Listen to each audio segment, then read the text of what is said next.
కూటమి ప్రభుత్వం వచ్చిన తర్వాత చంద్రబాబు గారి కృషి ఫలించింది. అప్పటి వరకు నష్టాల్లో ఉండి దివాళా తీసే పరిస్థితుల్లో ఉన్నటువంటి విశాఖ స్టీల్ ప్లాంట్కు చంద్రబాబు గారు వచ్చిన తర్వాత కేంద్రంతో సంప్రదింపులు జరిపి కేంద్ర ఉక్కు శాఖ మంత్రిని అలాగే ప్రధాని నరేంద్ర మోదీని ఇద్దరిని ఒప్పించి కొంత ఆర్థిక సహాయాన్ని కేంద్రం నుంచి విశాఖ స్టీల్ ప్లాంట్కి అందించారు. మొదటి ఫేజ్లో భాగంగా ఇప్పటికే దాదాపుగా 11,400 కోట్ల రూపాయల విలువైనటువంటి కేంద్ర సహాయం అనేది విశాఖ స్టీల్ ప్లాంట్కి అందింది. దీంతో ప్రస్తుతం విశాఖ స్టీల్ ప్లాంట్ అనేది నిలకడగా సాగుతుంది. దాదాపుగా 3 బ్లాస్ట్ ఫర్నేజుల్లో వర్క్ అనేది కొనసాగుతుంది. అలాగే కొనుగోలు అమ్మకాలు కూడా స్థిరంగా ఉండటంతో ఇబ్బంది లేదు. అయితే దీన్ని మరింత ముందుకు తీసుకువెళ్లేందుకు మరింత లాభాల బాట పట్టించేందుకు కేంద్ర ప్రభుత్వం మరొకసారి సహాయం చేయడానికి సిద్ధమైంది. దాదాపుగా 8,097 కోట్ల రూపాయలను విశాఖ స్టీల్ ప్లాంట్కి ఇవ్వడానికి కేంద్ర ఆమోదం అయితే ఆల్మోస్ట్ తెలిపినట్టే. ఎందుకంటే కేంద్ర ఉక్కు శాఖ మంత్రి దీని మీద సంతకం చేసి కేంద్ర ఆర్థిక శాఖ వద్దకైతే ఈ ఫైల్ను పంపారు. ఆర్థిక శాఖ ఆమోదం తర్వాత అది క్యాబినెట్ ముందుకు వచ్చి ఆ తరువాత దాని సహాయం అనేది రాష్ట్ర ప్రభుత్వానికి రాబోతుంది. అంటే ఒకప్పుడు ఇదే విశాఖ స్టీల్ ప్లాంట్ని జగన్మోహన్ రెడ్డి కబ్జా చేయాలని చూశాడు. కబ్జా చేయటం అంటే ఈ విశాఖ స్టీల్ ప్లాంట్ని ఇక్కడ నుంచి తీసేస్తే ఆ భూముల్లో కొంత నొక్కేయచ్చు అనే ప్రయత్నం అప్పట్లో జరిగింది. కేంద్రం కూడా విశాఖ స్టీల్ ప్లాంట్ను ప్రైవేటీకరణ చేసే ప్రపోజల్ తీసుకొస్తే దానికి జగన్మోహన్ రెడ్డి తల ఊపి రాష్ట్ర ప్రభుత్వం నుంచి కావాల్సిన సహాయ సహకారాలు అందిస్తామని చెప్పాడు. ఈ మాట స్వయంగా అప్పట్లో కేంద్ర మంత్రులే చెప్పారు. అసలు విశాఖ స్టీల్ ప్లాంట్ ప్రైవేటీకరణకు జెండా ఊపిందే మీ ముఖ్యమంత్రి జగన్మోహన్ రెడ్డి అని చెప్పి అప్పట్లో కేంద్ర మంత్రులు చెప్పారు. అలాగే మాజీ సీఎస్ ఎల్వి సుబ్రహ్మణ్యం కూడా ఒక బాంబు పేల్చారు. గతంలో మీకు గుర్తుండే ఉంటుంది. విశాఖ స్టీల్ ప్లాంట్ భూముల్లో రాజధాని కడితే ఎలా ఉంటుంది, అక్కడ స్టీల్ ప్లాంట్ తీసేసి రాజధాని కడితే సరిపోతుంది కదా, 2,000 ఎకరాల్లో అద్భుతమైనటువంటి రాజధాని కట్టొచ్చని అప్పట్లో జగన్మోహన్ రెడ్డి ఆలోచన వచ్చి బయట చెప్తే షాక్ అయిపోయారంట అధికారులు కావచ్చు, అక్కడున్న సరే రాజకీయ నాయకుల సంగతి పక్కన పెడితే అక్కడ ఉన్నటువంటి అధికారులందరికీ ఒకసారి బుర్ర పాడైపోయిందంట. విశాఖ స్టీల్ ప్లాంట్ తీసేయటం ఏంటి, అక్కడ రాజధాని కట్టడం ఏంటని వాళ్ళకి కొద్దిసేపు ఏం అర్థం కాలేదంట. అంటే జగన్ జోక్ చేస్తున్నాడా నిజంగా చెప్తున్నాడా కూడా వాళ్ళకి అర్థం కాల. కానీ జగన్ ఉద్దేశం అదే, విశాఖ స్టీల్ ప్లాంట్ భూములను ఎలాగైనా సరే వశపరుచుకోవాలి, విశాఖ స్టీల్ ప్లాంట్ని బలంగా అక్కడి నుంచి లేపాలి అని బలంగా కోరుకున్నటువంటి వ్యక్తి జగన్మోహన్ రెడ్డి. ఏ రోజు కూడా కేంద్ర ప్రభుత్వం మీద యుద్ధం చేయాలి. అప్పట్లో పార్లమెంట్లో జగన్మోహన్ రెడ్డికి బలం ఉంది, కానీ ఏ రోజు విశాఖ స్టీల్ ప్లాంట్ గురించి యుద్ధం చేయాలి. ఇక్కడ మాత్రం లోకల్ ఎంపీలతో విశాఖ స్టీల్ ప్లాంట్కు అనుకూలంగా మాట్లాడించి కేంద్రంలో మాత్రం విశాఖ స్టీల్ ప్లాంట్ ప్రైవేటీకరణ చేసినా మాకేమీ ఇబ్బంది లేదని చెప్పి జగన్ చెప్పాడు. నేను ఇంకోటి కూడా చెప్తా దీనికి ఉదాహరణ. గతంలో విశాఖ స్టీల్ ప్లాంట్ ఉద్యోగులుగానే వాళ్ళు ఏం చేశారంటే, విశాఖ స్టీల్ ప్లాంట్ యాజమాన్యం ఏం చేసిందంటే జగన్మోహన్ రెడ్డి దగ్గరికి ఒక ప్రపోజల్ పంపింది. ఏమని, అప్పుడు వీళ్ళకి ముడి సరుకు కొనటానికి అమౌంట్ అనేది విశాఖ స్టీల్ ప్లాంట్కి దొరకల. సో వాళ్ళు తీవ్ర ఇబ్బందులు పడ్డారు. అదే సమయంలో వీళ్ళు చేసినటువంటి ఐరన్ బయటికి కూడా పెద్దగా వెళ్ళాల. అప్పుడు వీళ్ళు ఏం చేశారంటే, మేము ముడి సరుకు కొనుక్కుంటే మరికొంత ఉత్పత్తి చేయడానికి మాకు అవకాశం ఉంటుంది, స్టీల్ ఉత్పత్తి చేయడానికి. కాబట్టి రాష్ట్ర ప్రభుత్వం నుంచి ముందు కొంత సహాయం చేయండి, ఒక 300 కోట్లో 400 కోట్లో 500 కోట్లో కొంత ఆర్థిక సహాయం చేయండి. ఆ తరువాత మీరు ఆల్రెడీ రాష్ట్ర ప్రభుత్వ ఆధ్వర్యంలో చేపట్టే ప్రాజెక్టులకు ఆ విలువైనటువంటి ఐరన్ను మేము ఇచ్చేస్తామని చెప్పారు. బాగుంది కదా. ముందు రాష్ట్ర ప్రభుత్వం కొంత ఆర్థిక సహాయం చేసిన తర్వాత దాని విలువైనటువంటి ఐరన్, అది జగనన్న కాలనీలకు కావచ్చు లేదా రాష్ట్ర ప్రభుత్వం ఆధ్వర్యంలో చేపట్టే ఇతర ప్రాజెక్టులకు కావచ్చు, వాళ్ళు ఆ రూపంలో ఐరన్ ఇచ్చేస్తామని చెప్పారు. సో మరి బాగుంది కదా. కానీ జగన్ మాత్రం ₹1 ఇవ్వటానికి కూడా ససేమిరా అన్నాడు. ఆ ప్రపోజల్ని పూర్తిగా తిరస్కరించాడు. మీరు కావాలంటే విశాఖ స్టీల్ ప్లాంట్లో పనిచేసిన ఎంప్లాయీస్ ఎవరన్నా పై స్థాయిలో ఉంటే ఒకసారి అడగండి. వాళ్ళు షాక్ తిన్నారంట. సరే జగన్మోహన్ రెడ్డి ఎందుకు తిరస్కరిస్తాడులే, అట్లీస్ట్ 100-150 కోట్ల రూపాయలు వచ్చినా కానీ అది ముడి సరుకుకు ఉపయోగపడుతుంది అని వాళ్ళు భావిస్తే జగన్ ససేమిరా అన్నాడంట. విశాఖ స్టీల్ ప్లాంట్ నుంచి ఉక్కు కొనలేదు, వాళ్ళకి రూపాయి సహాయం చేయడానికి జగన్ ఒప్పుకోరా. కానీ ఇప్పుడు రాష్ట్ర ప్రభుత్వ ప్రాజెక్టులకు విశాఖ స్టీల్ ఉక్కునే వాడుతున్నారు. రాష్ట్ర ప్రభుత్వం విశాఖ స్టీల్నే తీసుకుంటుంది. మన దగ్గర ఒక ప్లాంట్ ఉండి మన ఉక్కును మనం వదిలేసి బయట ఎక్కడో ఎందుకు తీసుకోవాలా? సో రాష్ట్ర ప్రభుత్వం తీసుకుంటుంది.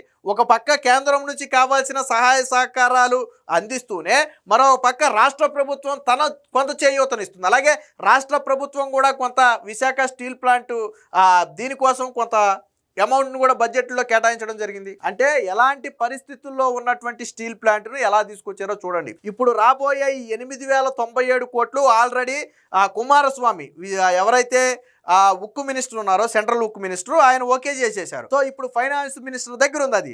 సో అక్కడ కన్నా క్లియర్ అయిపోతే క్యాబినెట్ ముందుకు వచ్చి ఆల్మోస్ట్ మనకైతే ఒకవేళ ఈ 8,000 కోట్లు కన్నా విశాఖ స్టీల్ ప్లాంట్కు చేరితే వారికి మరింత ఊతమవుతుంది, మరింత ఎక్కువగా ఉత్పత్తి చేయడానికి కావచ్చు, మరిన్ని బ్లాస్టులను ముందుకు తీసుకెళ్ళడానికి కావచ్చు, వాళ్ళకి చేయూతగా ఉంటుంది. సో ఖచ్చితంగా సుపరిణామం. అంటే ఈ రెండో ఫేజ్ గన విశాఖ స్టీల్ ప్లాంట్కి వస్తే దాదాపుగా కేంద్రం నుంచి 20,000 కోట్ల రూపాయల సాయం విశాఖ స్టీల్ ప్లాంట్కి వచ్చినట్టుగా అవుతుంది. ఇప్పటికే 11,440 కోట్లు సుమారు ఆల్రెడీ విశాఖ స్టీల్ ప్లాంట్కి లబ్ధి చేకూరింది. అది చేకూరింది కాబట్టే ఈ రోజు వాళ్ళ పని వాళ్ళు చేసుకోగలుగుతున్నారు. నిరాటంకంగా అందరికీ పని దొరుకుతుంది, జీతాలు అందుతున్నాయి, ముడి సరుకు కొనుక్కోగలుగుతున్నారు, అలాగే వీళ్ళ దగ్గర తయారైనటువంటి మెటీరియల్ అంతా కూడా బయటకు వెళుతుంది. సో ఇది ఖచ్చితంగా ఇది శుభ పరిణామం. దీనికి సంబంధించిన వార్త కూడా ఒకటి వచ్చింది, చూద్దాం. వైజాగ్ స్టీల్ ప్లాంట్ కు మరొక 8,000 కోట్ల సాయానికి కేంద్రం సిద్ధం, ఉక్కు శాఖ మంత్రి ఆమోదం. కేంద్ర ప్రభుత్వం గత ఏడాది ప్రకటించిన 11,000 కోట్ల ఆర్థిక ప్యాకేజీతో గాడిలో పడిన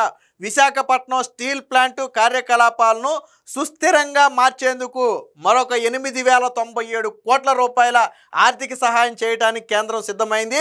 ఇందుకు సంబంధించినటువంటి ఫైలు కేంద్ర ఉక్కు శాఖ మంత్రి హెచ్డి కుమారస్వామి క్లియర్ చేసి ఆర్థిక శాఖకు పంపారు. వాస్తవానికి ఇక్కడ ఉక్కు శాఖ మంత్రి దగ్గర ఇది క్లియర్ అయ్యింది అంటే ఇక ఆల్మోస్ట్ ఆటంకం లేనట్టే.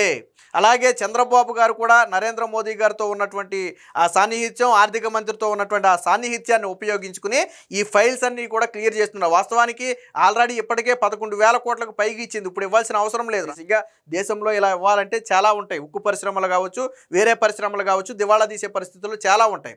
కానీ వాటన్నిటినీ కాదని ఆంధ్రప్రదేశ్కి సాయం అందుతుంది అంటే అది చంద్రబాబు గారి కృషి. ఆయన ఎన్నికల సమయంలో ఒక మాట చెప్పారు, విశాఖ ఉక్కు ఆంధ్రుల హక్కు, అది ఎక్కడికి పోదు. గతంలో కూడా వాజ్పేయి ప్రధానమంత్రిగా ఉన్న సమయంలో కూడా విశాఖ ఉక్కుకు ఇలాంటి ఆపదే వస్తే ఆ రోజు చక్రం తిప్పి విశాఖ ఉక్కును కాపాడినటువంటి చరిత్ర చంద్రబాబు గారిది. ఈ రోజు కూడా విశాఖ ఉక్కు దివాళా తీసే స్థితిలో ఉండి జగన్ లాంటి వ్యక్తుల చేతిలో పడి నలిగిపోతుంటే మళ్ళీ తిరిగి దాన్ని గాడిలో పెట్టినటువంటి చరిత్ర చంద్రబాబు గారిది. అంటే ఆయన ఇచ్చిన మాటకు కట్టుబడి. అంటే గతం గురించి చాలా మందికి తెలియదు, వాజ్పేయి కాలంలో కూడా విశాఖ ఉక్కు తీవ్ర సంక్షోభాన్ని ఎదుర్కొంది. సో ఆ రోజుల్లోనే చంద్రబాబు గారు కేంద్రం నుంచి పెద్ద ఎత్తున మద్దతు తీసుకొచ్చి విశాఖ ఉక్కును కాపాడారు. ఆ తర్వాత తిరుగులేని శక్తిగా దాని అంతటికి అదే ఎదిగింది. తర్వాత కొన్ని పరిస్థితుల కారణంగా కొద్దిగా ముడి సరుకు కొనలేని పరిస్థితి, జీతాలు చెల్లించలేని పరిస్థితి వచ్చింది. జగన్ వచ్చిన తర్వాత ఈ కష్టాలను మరింత ఎక్కువ చేశాడు. రాష్ట్ర ప్రభుత్వం నుంచి సహాయం అందించకపోగా కేంద్రం నుంచి కూడా ఎటువంటి సహాయం తీసుకురాలి. కేంద్రం మట్టుకు నువ్వు అడగకుండా ఎందుకు ఇస్తుంది?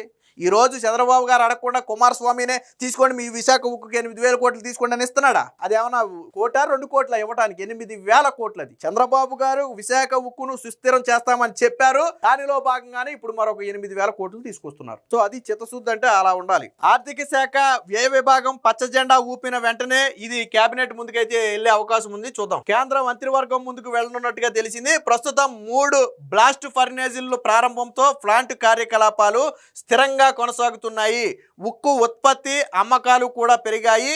ఇది ఇలాగే దీర్ఘకాలం కొనసాగేందుకు అవసరమైనటువంటి చేయూతను అందించేందుకు కేంద్ర ప్రభుత్వం 2వ దశ ప్యాకేజీలో భాగంగా 8,097 కోట్లు అందించడానికి సిద్ధమైనట్లుగా అధికార వర్గాలు తెలిపాయి.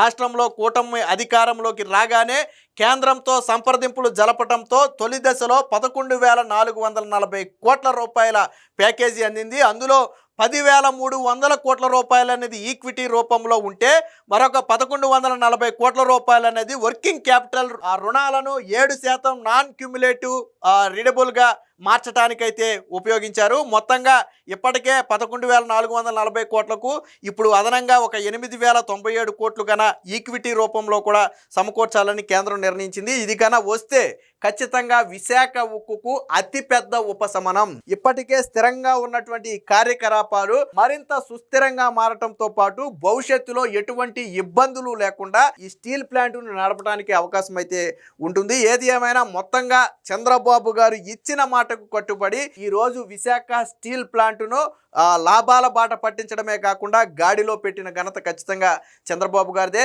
ఆ రోజు అమ్మేయాలి, అక్కడ భూముల్లో రాజధాని కట్టాలి అనే పరిస్థితి నుంచి ఈరోజు విశాఖ ఉక్కు ఆంధ్రుల హక్కు, అక్కడ పనిచేసే ఒక్కరికి దాని మీద హక్కు ఉంటుంది. రాష్ట్రం ఉన్నంతకాలం విశాఖ స్టీల్ ప్లాంట్ ఉంటుంది, దాని మీద ఎవరు చేయవేయలేరని ఒక రకంగా ఏదైతే ఈ విశాఖ స్టీల్ ప్లాంట్ ప్రైవేటీకరణని ఇటీవల కూడా జగన్మోహన్ రెడ్డి కొద్దిగా స్టార్టింగ్లో ఎగిరాడు, కూటమి ప్రభుత్వం వచ్చిన కొత్తలో ఎగిరాడు. దానికి స్వయంగా కుమారస్వామి ఆంధ్రప్రదేశ్ వచ్చి విశాఖ స్టీల్ ప్లాంట్ను పరిశీలించిన తర్వాత స్వయంగా ఆయనే ఒక ప్రకటన చేశాడు. మా దగ్గర విశాఖ స్టీల్ ప్లాంట్ ప్రైవేటీకరణ ప్రపోజల్ లేదు. చంద్రబాబు గారు విశాఖ స్టీల్ ప్లాంట్ కోసం కేంద్రం వద్ద గట్టిగా పోరాడారు. దానికి అవసరమైన సహాయ సహకారాలు అందించడానికి నరేంద్ర మోదీ గారు కూడా సిద్ధంగా ఉన్నారు.